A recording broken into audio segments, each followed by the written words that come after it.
Halo, jumpa lagi dengan kami di Three Brothers Aquatic. Hari ini menu kita adalah budidaya cacing sutra ya. Seperti saya janjikan kemarin, kita akan bikin eksperimen tentang pakan terbaik bagi cacing sutra. Ini eksperimen kali ini mungkin masa waktunya akan panjang sekali ya teman-teman ya.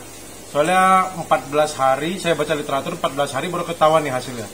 Jadi hasilnya cacing itu hidup apa bertambah atau nyaman itu 14 hari baru ketahuan. Tapi kalau dia gak nyaman paling 3-4 hari dia udah mati pasti.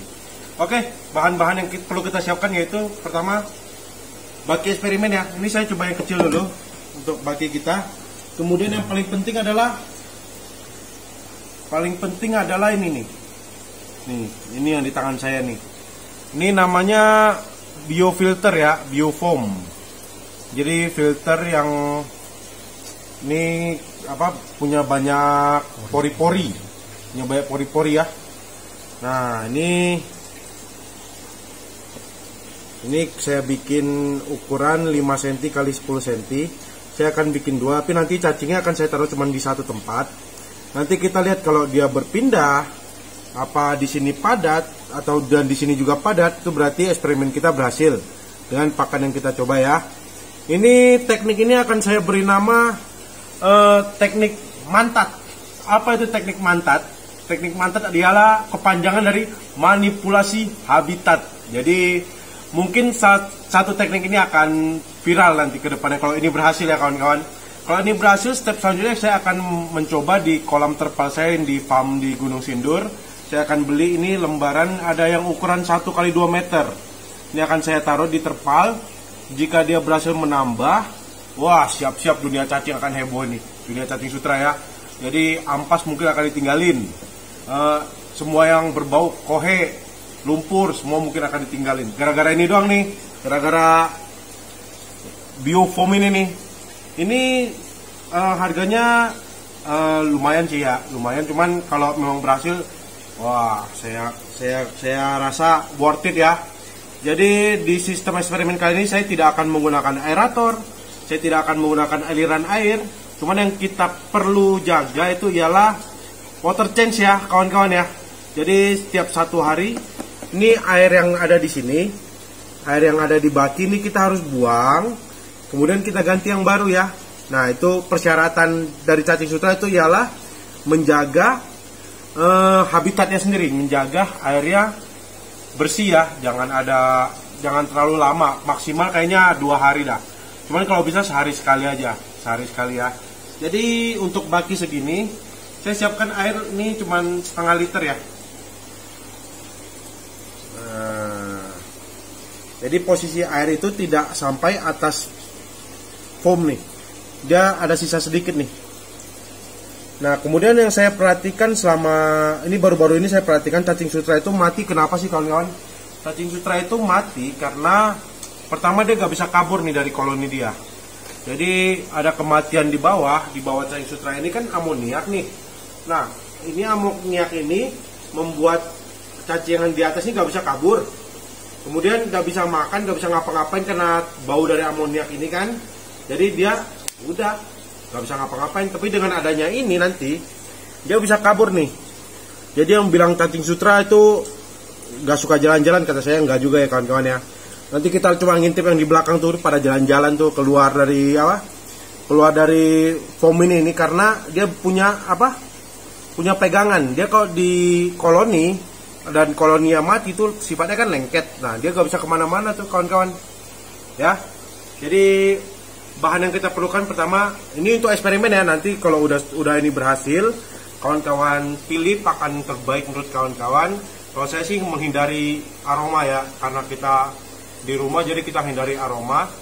Saya mungkin pakan yang sedikit organik jadi nggak begitu bau. Cuman ada beberapa pakan yang akan saya coba lagi nanti yang mungkin agak berbau dan hasilnya kayak gimana nanti akan saya update juga ya kawan-kawan ya. Cuman kalau kawan-kawan mau coba duluan, ini resepnya pertama itu daging ikan ya. Daging ikan kalau bisa yang sudah fermentasi kayak kaleng sarden, cuman jangan yang pedes. Ikan sarden yang di kaleng itu tapi jangan yang pedes. Itu dicuci dulu, kemudian ditaruh aja di atasnya. Itu kalau teman-teman mau ikut eksperimen, mau mencoba silakan. Daging ikan salmon ya, atau daging yang bersifat halus. Salah satunya daging ikan lah pasti. Ikan sarden aja lah paling gampang ya. Kemudian kulit pisang kulitnya. Kemudian mau coba lagi pupuk kandang nih, pupuk kandang yang dijual di pertanian ya, tapi yang umurnya udah lama jadi tidak berbau. Nah itu kalau kawan-kawan mau coba duluan silakan. Ini hari ini saya gak akan coba metode itu, tapi saya rasa tiga jenis pakan ini hasilnya akan luar biasa nih. Nanti akan saya coba di farm Gunung Sindur aja, karena di sana kan terbuka. Kalau di sini di rumah kalau muncul aroma, wah Pak RT bisa ngetok pintu. Wih, ngapain? Oke, selanjutnya pakan. Nah, ini pakan yang akan saya coba ya. Yuk kita lihat. Pertama adalah daun murbei atau blueberry ya. Kemudian ini adalah pet food ya, makanan kucing. Cuman saya pilih yang varian vegetable. Ini mereknya Meo. Jadi variannya yang vegetable ya, yang sayur-sayuran. Kemudian ini ada daun sawi. Kemudian ini tomat. Kemudian ini ubi manis. Kemudian ini mentimun.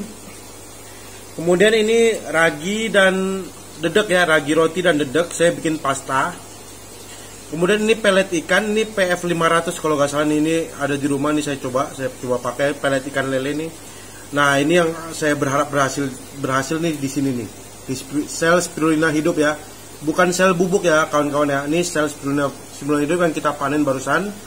Ini yang saya berharap berhasil, karena saya percaya apa yang dimakanin oleh cacing sutra nanti akan menjadi pakan bagi ikan kesayangan kita. Jadi kalau cacing sutra kita makan yang jelek, otomatis ikan kita juga akan makan yang jelek. Tapi kalau dia berhasil makan spirulina dan cacing sutra itu hidup dan berkembang biak, wah itu cacing sutra jadi salah satu superfood ke depan nih. Cacing sutra kulturan ya. Kalau cacing sutra alam kan memang kita nggak tahu dia makannya apa, terus ada bakteri ada apa kan nggak tahu. Tapi kalau kulturan, terus kemudian dia mau makan spirulina ini, kemudian dia hidup, kemudian dia bertambah banyak, dan udah terbiasa dengan makan spirulina, itu harga jualnya saya yakin tuh pasti ekonomis. Kesatu, kedua, setelah cacing yang sudah memakan spirulina kita kasih pakan ke ikan, itu hasil ikannya juga akan mengerikan. Dari warna, corak, badan mengerikan. Oke, kita lanjut lagi. Ini akan saya rebus ya. Ini ban satu, yang daun sama ini nih yang agak keras. Kalau tomat enggak, yang enggak keras nih akan saya rebus sebentar agar agak layu biar gampang dicerna ya. Ini enggak akan saya rebus nih. Ini spirulina enggak, pet food enggak, dedek ragi enggak, pelet juga enggak. Jadi cuman timun akan saya rebus, ubi akan saya rebus, daun sawi saya rebus, dan daun murbei atau blueberry ini akan saya rebus ya. Oke, sampai jumpa nanti. Saya rebus dulu. Oke, sekarang kita akan rebus bahan yang tadi ya. Ini daun sawi sama murberry ya kawan-kawan, murberry bukan blueberry saya. Murberry akan saya rebus. Ini rebusnya jangan lama-lama nih, celupin aja. Jadi kalau kelamaan nanti kandungan vitamin yang ada di daun ini bisa hilang kalau kelamaan. Jadi ya kira-kira dia kepanasan aja dikit-dikit lah. Nah oke, segini nih udah, segini aja ya, udah berasap tuh. Ini kita matikan dulu. Kemudian ini mentimun dan ubinya juga saya rebus, tuangin aja. Nah ini sebentar juga ya kawan-kawan ya. Ini kita angkat juga. Ini fungsinya buat melayukan dia aja nih. Panas. Panas. Oke. Oke.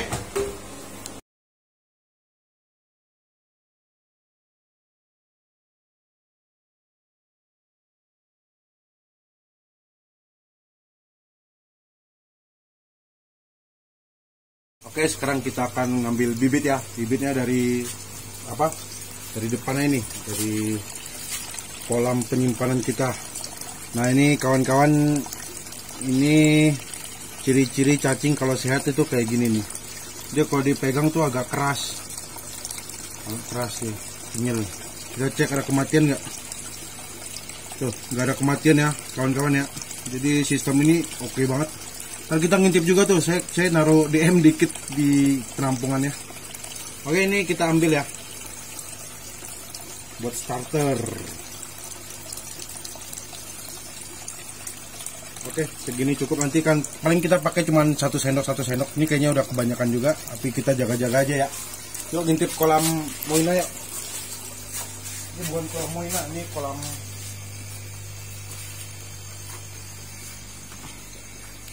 DM. Tuh kelihatan nggak? Kamera nangkep nggak? Ini nih sistem tumpang sari ini oke juga nih tuh. Nah tuh di sini semua nih. Kelihatan gitu. Wah, ini kali ini saya kasih pakan ya. Jadi kemarin kan saya gak kasih pakan. Ini saya siram dedek sama ragi nih. Tapi saya siram di cacing sutranya, biar cacing sutra yang makan. Ini kalau kamera menangkap jumlahnya lumayan sih, udah lumayan. Ini saya kasih seipret doang ini. Gimana? Nih. Lumayan ya. Nanti kita lihat lah, mudah-mudahan ngebom juga dia. Ya kalau ngebom sih oke banget ini. Oke, next, gas lagi. Oke, kita start sekarang di dalam ya. Nah, ini masing-masing wadah airnya setengah liter aja ya. Ini wadah pertama nih daun mulberry ya. Daun mulberry kita isi. Nah, jangan kebanyakan nih. Ini kan tuh, dia gak ngambang tuh. Jadi pas nih, jadi ini nanti gak bakal gerak nih. Kecuali kita kalau lagi ganti air aja. Kemudian wadah kedua ya. Wadah kedua ini daun sawi. Daun sawi sama air starternya setengah liter. Ntar tiap 1 hari boleh ganti full, boleh sisain dikit, gak apa-apa. Tapi kalau harusnya sih, ini target saya sih biar gak ada bau sama sekali ya. Kalau gak ada bau sama sekali, wah mantap coy. Ini yang ketiga tomat ya. Yang ketiga tomat. Ini saya rebus sebentar, paling 10 detik tadi. Buat ngelayuin dia aja.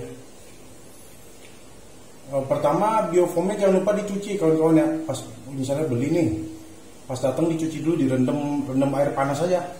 Rendam air panas sampai air panasnya dingin. Baru dipakai, dibilas ya, dibilas baru dipakai. Ini kemudian ini ubi ya, ubi manis. Ubi manis, ubi pahit bisa gak om? Saya belum nyoba. Di eksperimen pertama nih. Ini hari ini eksklusif ya. Ini peluncuran teknik mantat. Teknik mantat itu apa om? Teknik manipulasi habitat, khususnya cacing sutra ya. Ini yang biasa mereka hidup di lumpur, di sungai, di lumpur kan, biar ada yang nahan mereka ya. Nah ini kita manipulasi dengan foam ini, foam biofoam ini ya. Jadi hari ini tanggal berapa nih kawan-kawan nih? Tanggal 25 ya. Tanggal 25 kita luncurkan teknik budidaya cacing sutra terbaru, yaitu teknik mantat. Jadi mudah-mudahan akan dikenal ya teknik kita kali ini. Ini ini bukan makanan kucing, tapi yang jenisnya yang vegetable, yang kandungannya vegetable, mereknya Meo. Next, ini pelet. Ini tadi udah ada air ya. Ini pelet ikan ya, PF 500 kalau nggak salah ini mereknya. Nah ini dedek dan ragi. Saya bikin pasta ya, dedek dan ragi saya bikin pasta. Saya taruh, besok mungkin akan mengeras itu kalau nggak kena air. Kurang dikit nih tadi. Nah. Ini terakhir nih spirulina tuh. Itu kecomot dikit dong, terus saya kasih lagi dikit dah. Ya, spirulina. Ini yang saya targetkan berhasil nih, kawan-kawan. Ini kalau berhasil, cacing sutra kita jadi hulek. Jadi hulek nih kalau makan ginian nih. Ini akan saya tambah juga nanti spirulina ini seiprit doang nih. Oke. Kemudian selanjutnya kita taruh starter cacing sutra. Dikit aja ya kawan-kawan ya. Nah, ini kurang lebih hitungannya apa nih? 1 sendok teh lah ya, nggak full sih, sendok lah kurang lebih. Nah, taruhnya di atasnya aja tuh. Jadi biar dia terbiasa tuh. Biar dia terbiasa. Nah, ini 1 sendok ya. Taruh di atas sama. Nah, ini 1 sendok. Taruh di atas.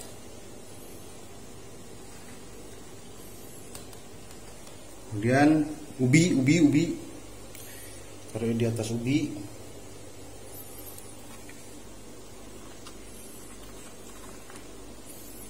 Nah, ini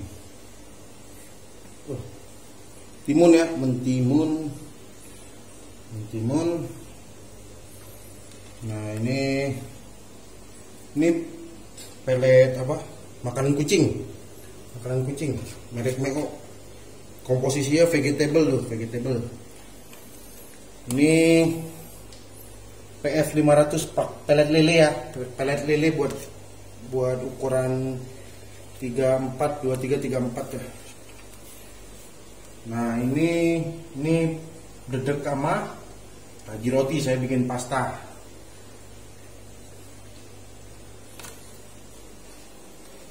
Nah, ini spirulina ya, ini yang saya harapkan berhasil nih. Ini mudah-mudahan berhasil. Nah, ini masih lebih nih. Ini kita balikin ke habitatnya ya. Ya.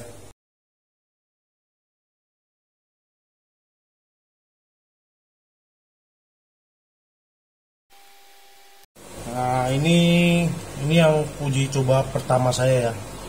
Itu dia lagi makan. Ini saya masukin semua pakan nih. Spirulina, daun murbe itu yang favorit dia tuh, kelihatannya tuh. Daun murbe sampai diungkep begitu tuh. Ini atasnya saya juga kasih pelet fur kucing. Ini daun murbe yang tadi barusan sisaan yang kita pakai. Nah, ini cacing sutra sedang explore ya. Jadi yang bilang cacing sutra itu nggak suka jalan-jalan tuh, belum tentu ya kawan-kawan ya. Di sini kita ngelihat nih mereka pada nyebar nih. Nah, ini salah satu sisi positif juga yang saya lihat. Jadi mereka nyebar tuh nyari habitat, nyari pakan tuh kan bentuk koloni lagi tuh mereka tuh. Nah, nanti di foam ini akan banyak banget nih telur cacing sutra nih kalau mereka udah nyaman gitu ya. Nah, ini air ini saya ganti 2 hari sekali lah. Soalnya dia sama sekali gak ada baunya. Terus kemudian cacingnya hidup semua tuh cacing. Ini ada jentik tuh temennya. Ini juga ada casut-casut halus nih, saya baru ngeliat nih. Nggak tahu nih bawaan koloni apa enggak. Cuman cacing sutra itu hermaprodit ya. Jadi dia bisa, satu ekor itu punya 2 kelamin tuh. Dia bisa bertelur sendiri. Jadi jomblo pun aman. Nanti kita lihat ya. Kita lihat percobaan kita yang di atas. Ini sih saya udah coba duluan. Nyatanya bagus tuh. Belum ada kematian. Dia kalau ada kematian casut tuh kelihatan banget. Nah, ini kelihatan itu. Dia manjat ke atas tuh. Kamera nangkep gak tuh? Tuh, dia manjat ke atas tuh nyari makan tuh. Iya, nyari makan. Jadi bisa ya, kawan-kawan ya. Jadi cacing sutra itu bisa jalan kemana aja. Jadi yang bikin dia mati kalau di koloni itu karena dia gak bisa kabur, lengket dia sama yang udah mati. Jadi udah selesai, dia gak bisa kemana-mana. Cuman dengan sistem mantat ini dia bebas kemanapun tuh. Dia bisa jalan-jalan ke kiri kanan depan belakang atas bawah. Dia ke atas ngambil makan, dia ke bawah dia ngapelin temen. Nih di sini juga nih halus-halusnya banyak banget tuh. Tuh. Ini saya rasa sih udah nambah juga, cuman awalnya saya gak takar sih. Tapi kalau nanti ini semuanya udah berambut semua, ini berambut begini semua udah pasti nambah. Tapi ini terus akan saya lanjutin, yang di dalam juga akan saya lanjutin ya kawan-kawan ya. Jadi hari ini tanggal 25 kita mulai eksperimen budidaya cacing sutra dengan teknik terbaru, teknik mantat. Ini kemudian saya harap teknik mantat ini akan menjadi pengganti dan jalan keluar bagi para peternak cacing sutra ya. Teknik mantat ini sangat bagus kalau kata saya. Jadi nggak ada baunya, nggak ada nggak usah pakai listrik, nggak usah pakai air mengalir. Yang penting kita rajin. Jadi, nah ini salah satu kesalahan pemula ya. Ini saya beberkan lagi ini. Jadi pemula itu kalau ternak sesuatu hal yang baru ya, Dia ngasih pakan itu gak kira-kira kawan-kawan, langsung diabrek, jebret. Dan itu hasilnya apa? Hasilnya air rusak. Jadi dia kalau mau ngambil udara gak bisa, air sudah rusak, ya jalan keluarnya cuma satu, reinkarnasi, langsung mati dia, ya. Jadi kalau bisa, jadi pemula, bagi para pemula yang main makhluk hidup lah khususnya, pakan itu lebih baik secukupnya aja. Jadi lebih baik sehari kita kasih 2 kali apa 3 kali, jangan sehari sekali langsung jebret. Apalagi di air ya, di media air ini ada, kalau udah crash, air udah crash, makhluk apapun mati, gak usah cacing dah, jentik pun mati kalau pakannya kita kasih banyak. Cuman kalau media luas, nah itu kebal tuh. Jadi bagi kawan-kawan yang nanti mungkin kedepannya melihat teknik seperti ini dan melakukan improvisasi, silakan. Cuman jangan lupa namanya teknik mantat. Jadi kasih nama mantat versi 2 gitu kan, keren ya. Oke, kita langsung gas lagi ke dalam yuk. Oke kawan-kawan, tadi kita sudah menyiapkan media bagi cacing sutra, eksperimen cacing sutra dengan teknik terbaru ya. Teknik yang pasti akan fenomenal lah. Teknik mantat ya kawan-kawan ya. Jadi bagi teman-teman yang ingin melakukan improvisasi dalam teknik ini, apa menemukan teknik baru yang lebih bagus, lebih hemat biaya, lebih hemat tenaga, silakan lakukan eksperimen dan kasih komentar di bawah ini ya, biar teman-teman lain tahu. Jadi saya pribadi juga ingin mengucapkan terima kasih banyak ya, saya pribadi dan tim, karena subscriber kita, saya baru dapat info sudah mencapai 1.900 sekian, mungkin besok sudah nyampe angka 2.000. Terima kasih banyak, jangan lupa like, share, subscribe bagi penonton baru ya. Tanpa kalian saya juga gak akan sesemangat ini ya. Jadi dukungan kalian sangat penting bagi kami di Three Brothers Aquatic. Kita akan terus melakukan eksperimen ini. Dan satu cacing sutra hasilnya tidak bisa singkat ya kawan-kawan ya. Saya baca literatur kurang lebih 14 hari. Tapi nanti walaupun misalnya 1 minggu saya lihat perkembangannya bagus, pakan yang paling bagus apa, saya langsung akan update. Ditunggu video saya selanjutnya ya. Oke, sekian dulu video dari kami. Jangan lupa ya di share, like, subscribe ya kawan-kawan ya. Nantikan lagi video eksperimen kita selanjutnya dengan hasil cacing sutra, dan kalau ini berhasil saya akan expand cara ini ke farm kita di Gunung Sindur ya. Jadi kalaupun gak ada aerator, gak ada pergantian air dia hidup, kalau kita kasih aliran air dan adanya suplai oksigen, saya yakin dia akan ngembung. Oke? Sampai jumpa di lain kesempatan. Salam Three Brothers Aquatic, tetap semangat.